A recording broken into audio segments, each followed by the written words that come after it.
Hai semuanya, Assalamualaikum warahmatullahi wabarakatuh. Apa kabar teman-teman semua? Semoga sehat-sehat ya. Oke, kenalin dulu, nama saya Putri Maisa dari Program Studi Ilmu Kesehatan Masyarakat, Fakultas Kesehatan Masyarakat, Universitas Andalas.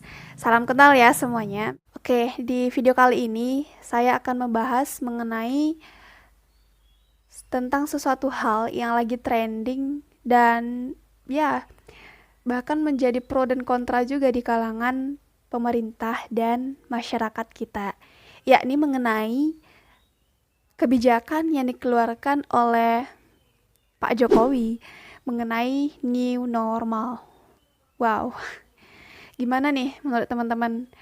Apakah Indonesia ini sudah siap menerapkan new normal atau belum pada saat sekarang?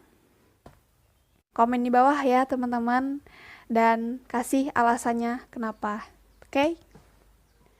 Eits, tapi tunggu dulu sebelum kita bahas tentang new normal ini, yuk kita update dulu perkembangan COVID-19 sampai saat sekarang.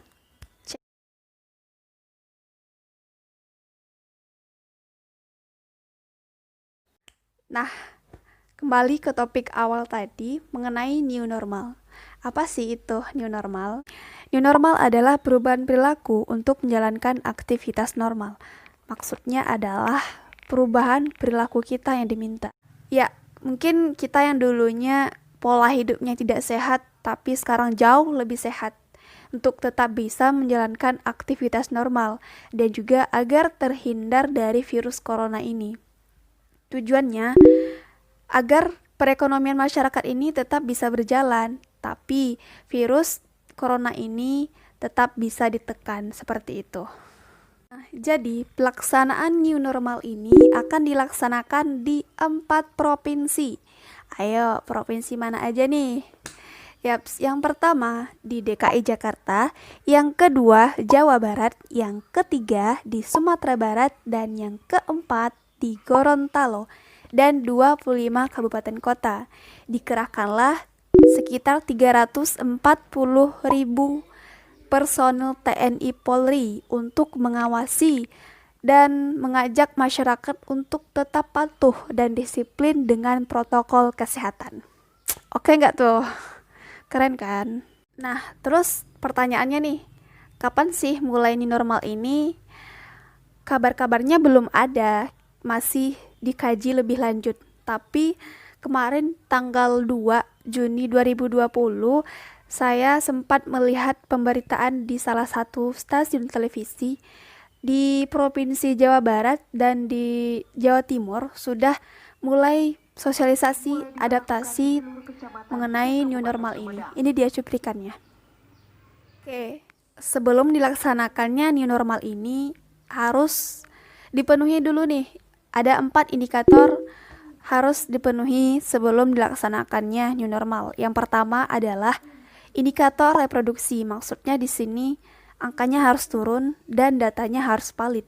Yang kedua adalah indikator epidemiologi. Bagaimana angka kasusnya menurun, angka orang dalam pemantauannya menurun, PDP turun, dan angka kematiannya juga turun. Yang ketiga adalah indikator kesehatan publik. Bagaimana tes massalnya, bagaimana kontak tracingnya, dan bagaimana kepedulian penduduk itu tersebut. Dan yang terakhir adalah indikator pelayanan masyarakatnya itu sendiri. Baik itu harus ada pelindung diri, harus lengkap, ventilatornya, dan ICU. Itu dia 4 indikator yang harus dipenuhi untuk pelaksanaan dan diterapkannya new normal ini. Terawan mengatakan, dunia kerja ini tidak mungkin selamanya dibatasi. Roda perekonomian pun harus tetap berjalan. Maka dikeluarkanlah Keputusan Menteri Kesehatan Republik Indonesia nomor HK-01-007-Menkes-328-2020 tentang pencegahan dan pengendalian COVID-19 di tempat kerja perkantoran dan industri dalam mendukung keberlangsungan usaha pada saat pandemi. Oke, ada beberapa hal yang harus menjadi perhatian.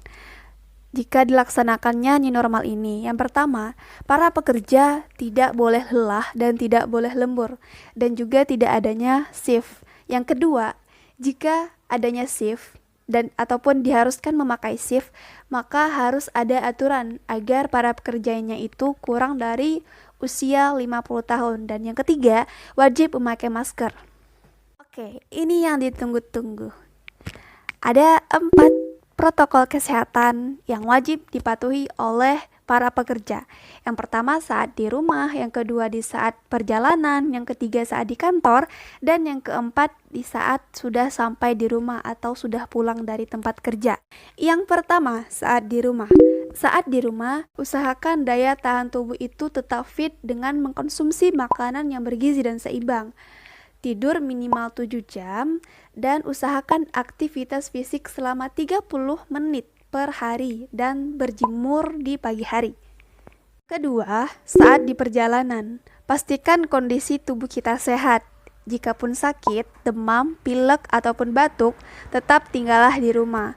Gunakan masker ketika keluar, dan upayakan tidak menggunakan transportasi umum. Tetapi jika mendesak, maka gunakanlah helm pribadi dan tetap jaga jarak antar sesama. Yang ketiga, ketika sudah sampai di tempat kerja. Saat sampai di tempat kerja, usahakan dan harus wajib mencuci tangan saat sampai di kantor menggunakan sabun dan air mengalir.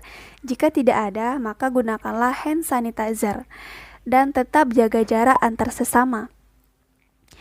Dan gunakanlah siku ketika membuka pintu dan menekan tombol lift, dan tetap menggunakan masker ketika di kantor. Oke?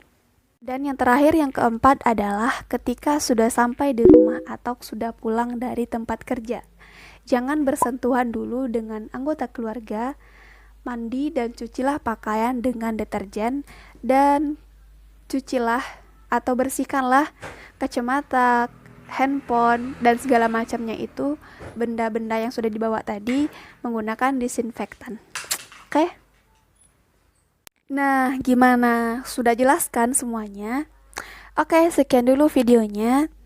Pesan saya pribadi, please teman-teman patuhi protokol kesehatan, stay healthy dan tetap produktif ya di rumah, tetap jaga kesehatan. Salam sehat. Wassalamualaikum warahmatullahi wabarakatuh. Bye-bye.